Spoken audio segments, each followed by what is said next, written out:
What up YouTube, it's Misery's Company. The new update is here. I showed you in this morning's video on the best thing you should be doing first in the game after the update. Now I want to talk about which legendary essences you should be hoping to farm for or be aiming for in the game for each individual class. Let's get straight to it.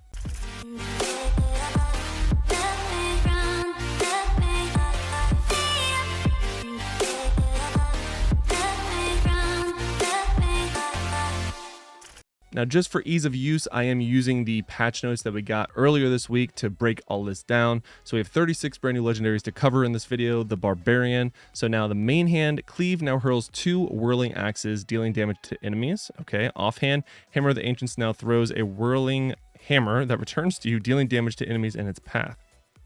And then Pants, Ground Stop now unleashes the fury within you, burning enemies. Okay, I like this actually. So Head, while Sprint is active, your skills will with projectile attacks are empowered with wind, allowing them to trigger Firestorm and deal 20% increased damage.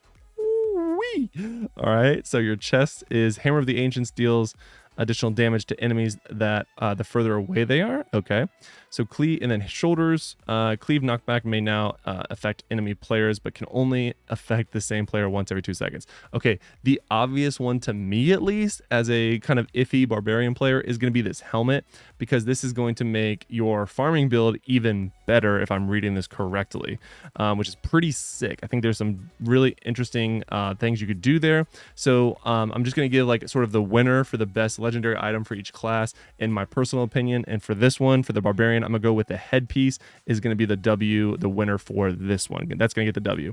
Moving on to the Crusader. So the head, the Holy Banner now mounts a standard of flames to your back that bolsters the primary attack of all nearby allies to burn enemies. Whoa. Shoulders. Judgment now marks an area of retribution, dealing continual damage to enemies within. Additional enemies in the area suffering from other harmful effects will also be stunned. Interesting. Pants. Conjuration of light removes all harmful effects. Okay, great. Offhand. Punish deals 30% increased damage to enemies suffering from total loss of control. Main hand, enemies struck by Punish take 10% increased damage from subsequent hits for 2 seconds. This effect stacks up to a maximum of 30%. Your chest piece is going to be Conjuration of Light, now grants immunity to knockbacks and loss of control effects. Okay, but is no longer provides immunity to damage. Okay, the massive W in this one is going to be the headpiece, because every single demon hunter is gonna love you, because basically with their new wind sphere, whatever, like auto attack they can do now, you make their auto attacks burn enemies. Like, it's just free Firestorm, free damage for everyone. This is like a S+. This gets the massive W probably for all classes. Crusader just made everyone that much stronger with even more Firestorms available. That's so sick. Moving on to the Demon Hunter.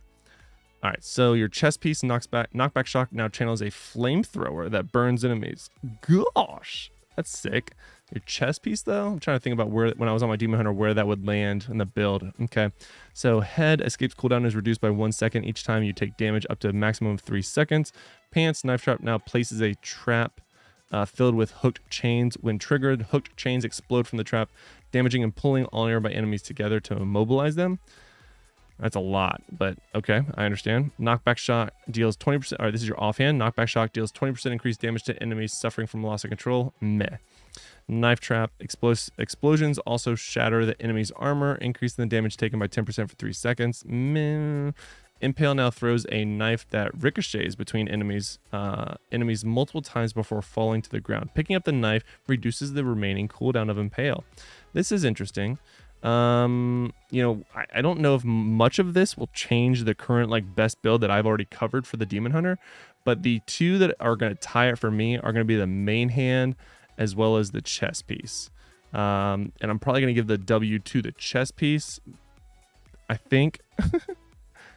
I'm pretty sure that's going to be, yeah. Well, it channels it though, so it's not, no, never mind. This is not as good as I think it's going to be. So if it channels it, that's going to be a channelable skill. So maybe I take that back. So I'm going to go ahead and give it to the main hand, which is only really going to be good for farming, whereas the other main hand that changes Impale to just shoot the daggers is going to be better for like single target dungeons and all that kind of stuff. All right, there you go. We got there together. Monks. So Pants. Mystic allies now consume 10% of your maximum life to empower their spirits, increasing their attack and movement speed by 20%. So you sacrifice 10% of your life in order to give your summons, your mystic allies, 20% more attack and movement speed. Okay. Your head, mystic ally summons an additional lesser spirit to fight by your side. That seems good. Mystic strike causes you to become invisible for 3 seconds. Pretty good for PvP. Okay. Main hand, mystic allies now summons 2 flaming spirits to fight by your side that cause nearby enemies to burn. That seems really good. Okay. Flying kick deals increased damage to shielded enemies. Meh. Chest piece, cyclone strike is now empowered with icy wind, dealing damage while pulling in nearby enemies to freeze them, but it can no longer be charged. Yeah, and okay, so cyclone strike for the W. All right, so the 2 really good ones here are going to be the chest as well as the main hand. But because of the cooldown, cooldown on mystic allies, I'm gonna go and say the chest piece is the best.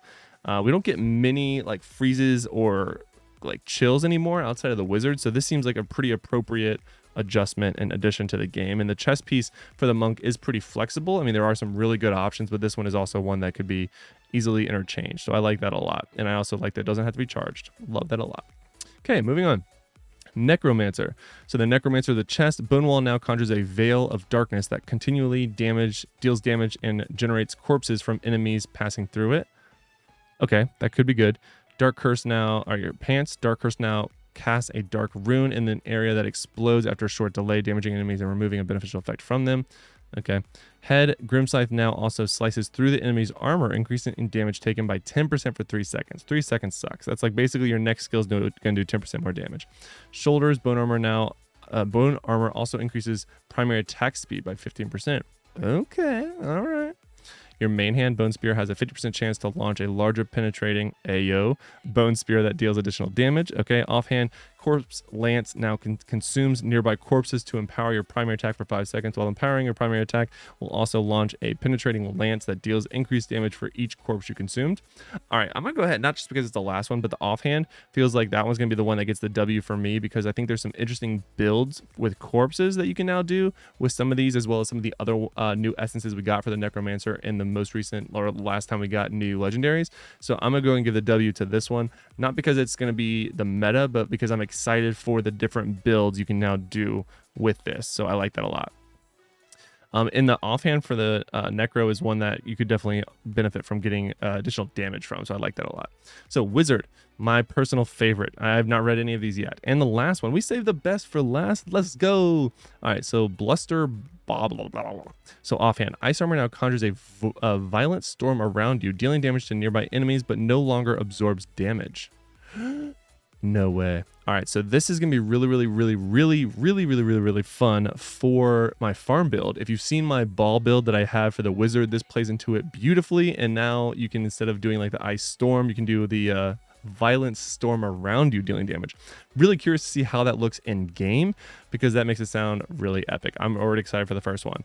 So chest, Ice Crystal now protects you inside a block of ice, making you invulnerable while active. The ice block also chills and damages nearby enemies. So this is basically an ice block from World of Warcraft. So I could see this being really good for PvP. So I like that a lot. It also chills and damages nearby enemies, which is interesting. So I like that a lot. And it does make you invulnerable, so it's sort of like an iframe. Curious to see how long you can hold it, but I do like this a lot. Because I wonder if you could do like you do the one, I forgot the essence of where it is though. It could be on the chest actually. The one where you can like project one of your ice beams by like having a shadow do it, and then you can turn into this and then do it that way. That would be a really sick combination, but something reminds me that that's a chest piece, and that's kind of sucks. Moving on though. Main hand, slow time radius increased by 20%. Blech. Moving on. Shoulders. Disintegrate now creates an illusion that channels a beam of pure energy at the target direction. Perfect. So imagine this shoulder with this chest piece, and then boom, you can target it, teleport, go into an ice crystal, damage everyone, be immune to damage. Oh my god, this is gonna be so much fun in PvP. Can't wait. All right, moving on. Meteor now calls down a meteor shower that follows you, damaging and burning enemies, but it no longer stuns. Ooh, this is also gonna be good for that farm build. I like that. Head, ice crystal duration increased by 30%. Gosh, wow, massive W for the wizard. Okay, so basically most of these new ones with Ice Crystal are going to be really good, and the shoulder is going to be really good for PvP. You can do a lot of really cool things there. But then there's also the pants and the offhand that make it really good for your farming build. But ultimately, I'm gonna say that the W goes to the chest piece. But I honestly think the wizard probably won in the most categories for the most exciting new essences and new builds. Dang it, I might have to go back to the wizard already. I've been on the monk for a short amount of time, and I'm really enjoying the monk. But the wizard just looked like it got a lot more fun. So we might have to try that out. All right. That's going to do it for today's video, guys. Hopefully, did you agree or disagree on the different choices I made? Let me know in the comments below on which one you think is the best for each class, or at least your class. Tell me which class it is, of course. And until next time, guys, lock it in.